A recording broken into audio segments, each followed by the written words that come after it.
दोस्तों, हमारी आज की कहानी है बेपरवाही का नतीजा। तुम कोई छोटी बच्ची तो हो नहीं पूनम। मेरी बात सुनो, यहाँ देखो मेरी तरफ। क्या पूरे दिन मोबाइल में गेम खेलती रहती हो? देखो कितना टाइम हो गया, ऑफिस के लिए लेट हो रहा हूँ मैं।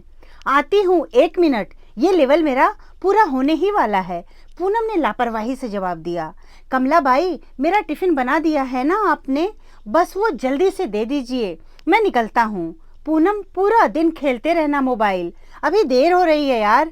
पूनम ने फिर भी ध्यान नहीं दिया, इसलिए आशीष बहुत गुस्से में था। पर साहब, बस चाय बनने वाली है, आप बैठिए, मैं लेकर आती हूँ ना।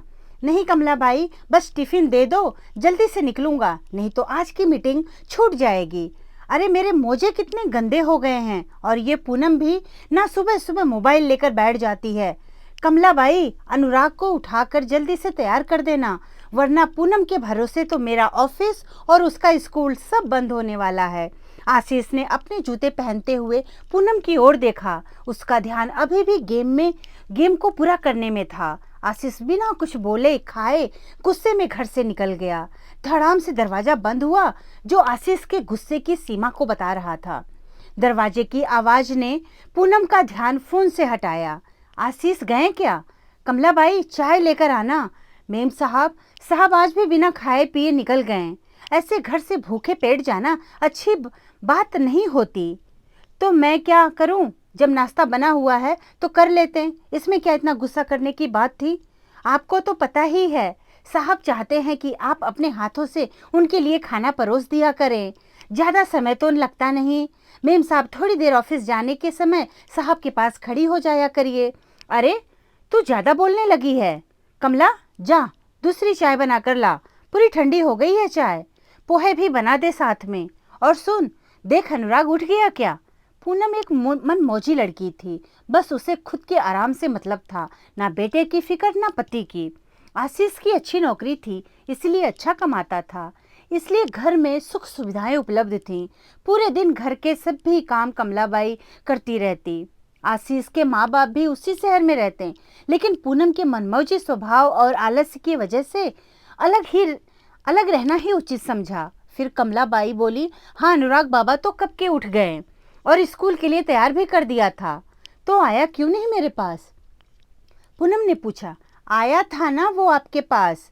मेम साहब, मम्मी मम्मी की आवाज़ लगाई, पर आप अपनी सहेली से बात कर रही थी तो आपने सुना ही नहीं। अनुराग भी ना, जब भी किसी का फ़ोन आता है उसी वक्त उसके काम उसे याद आते हैं। पूनम बड़बड़ाई, और पूनम ने फिर फ़ोन उठाया और अपने व्हाट्सएप के मैसेज देखने लगी। पूनम की यही दिनचर्या थी, फ़ोन फ़ोन और फ़ोन। और जब और कुछ नहीं होता तो कभी किट्टी या शॉपिंग। दूसरी तरफ आशीष, साधारण व्यक्ति जिसे अपने परिवार के साथ वक्त बिताना पसंद था।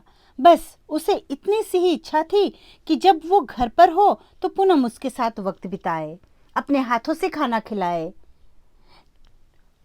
आशीष का आज ऑफिस का काम जल्दी खत्म हो गया। उसने सोचा आज पूनम और अनुराग को पार्क ले जाएगा। कब से बोल रहा था अनुराग बाहर जाना है, पार्क जाना है। ये सोच आशीष ने पूनम को फ़ोन कर दिया कि वो जल्दी आ रहा है, बाहर पार्क में सैर करने चलेंगे और अनुराग भी खुश हो जाएगा। आशीष घर पहुंचता है, पूनम भी बहुत खुश होती है। थैंक्स आशीष, अच्छा हुआ कि तुम जल्दी आ गए। आज मेरा बाहर जाने का प्रोग्राम कब से बना हुआ था। आज हम सब इटालियन रेस्टोरेंट जा रहे हैं। मुझे तो लगा अनुराग को कमलाबाई को ही देखना पड़ेगा, पर अब तुम हो तो मुझे देर भी हो जाए तो कोई चिंता नहीं। पूनम अपने ही धुन में कान में बालियां डालते हुए बोले जा रही थी। पर पूनम, मैंने कहा था ना कि हम तीनों पार्क चलेंगे, फिर मुझे रोज रोज तो छुट्टी मिलती नहीं। आशीष ने नाराजगी जताई। मुझे नहीं जाना ये पार्क वार्क में, तुम बाप बेटे चल जा सकते हो। पूनम ने अपना पर्स लटकाया और दरवाजे की ओर चल दी। सच पूनम, पैसे और चकाचौंध के आगे तुम्हें कुछ भी दिखाई नहीं देता, या देखना ही नहीं चाहती। अरे यार, अब फिर शुरू मत हो जाओ। और हाँ, तुम्हारे लिए कमलाबाई खाना बना देगी, बाय। ऐसे ही पूनम बिना किसी की परवाह किए अपनी ही जिंदगी जीती थी। कुछ दिन बाद रात के खाने में आशीष के पसंदीदा सब्जी बनी थी। पूनम, रोटियां ठंडी कैसे हो गईं? अरे आज कमला बाई को कहीं जाना पड़ा खुद के काम से, तो उन्होंने पहले ही रोटियां बना कर रख चली गईं। तो आज तुम ही 2 गर्म रोटियां सेक दो। आज तो मेरी पसंद की सब्जी भी है और एक अरसा हो गया तुम्हारे हाथ की रोटियां खाए। अरे आशीष, अब क्या पैपै शुरू कर दिया तुमने? खा लो ना, 2 तो रोटियां खानी है, उसमें भी कितने नखरे हैं तुम्हारे। कितनी बदल गई हो पूनम तुम। जब मेरी कमाई कम थी, कम से कम 2 गर्म रोटियां तो मिलती थीं, लेकिन कमाई बढ़ने के साथ मेरी रोटियों का हक भी छीन लिया गया। इससे अच्छा होता कि मैं कमाता ही नहीं। अरे अब क्या इमोशनल अत्याचार शुरू कर दिया? अब पैसे हैं तो काम वालों से काम कराने में क्या हर्ज है? तुमको तो आदत हो गई है अपनी माँ की तरह मुझे ताने सुनाने की। माँ को क्यों बीच में ला रही हो? तुम्हारे स्वभाव की वजह से मुझे आज उनसे अलग रहना पड़ रहा है। तो चले जाओ ना अपने माँ की गोद में, खा लेना वहां जाकर गर्म रोटियां। मैं भी देखती हूँ कब तक खिलाती हैं तुम्हारी माँ तुम्हें।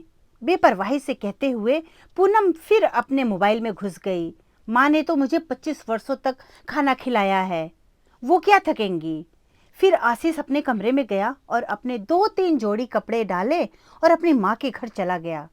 पूनम ने अहंकार में रोका भी नहीं आशीष को। 2 दिन में खुद आ जाएंगे लाइन पर, मैं तो वही करूंगी जो करना है। 2 दिन बीत गए, ना ही आशीष ने पूनम को फोन किया, ना पूनम ने आशीष को। बेटे ने बार बार जिद करना और रोते रहना कि पापा से मिलना है, पापा के पास जाना है। फिर कहीं हार कर पूनम को आशीष को फोन करना पड़ा। हेलो, तुम्हें तो चिंता है नहीं अपने बीवी बच्चों की? ऐसा नहीं कि एक फ़ोन भी कर लूँ। हेलो बहू, मैं बोल रही हूँ। अच्छा माँ जी, माफ़ कीजिए, मुझे लगा आशीष हैं। वो आशीष की तबीयत ठीक नहीं है 2 दिन से, उसने मना किया था तुम्हें बोलने से, इसीलिए चाहकर भी फ़ोन नहीं किया तुम्हें। क्या हुआ माँ जी आशीष को? अब क्या बताऊं बहू, डॉक्टर ने कहा 6-7 महीने से ये बहुत कमज़ोर हो गया है, बीपी की समस्या हो गई है। मन में गुस्सा दबा कर रखता है, अंदर से टूट गया है, डिप्रेशन बढ़ता ही जा रहा है और अब तो अकेले में भी बात करने लग गया है। पूनम को इतना सुनने के बाद जल्दी से अपने बेटे को लेकर अपने ससुराल पहुंची। आशीष गहरी नींद में सो रहा था। नींद की दवा दी थी डॉक्टर ने। डॉक्टर पारिवारिक थे, उन्हें पूरी बात पता थी।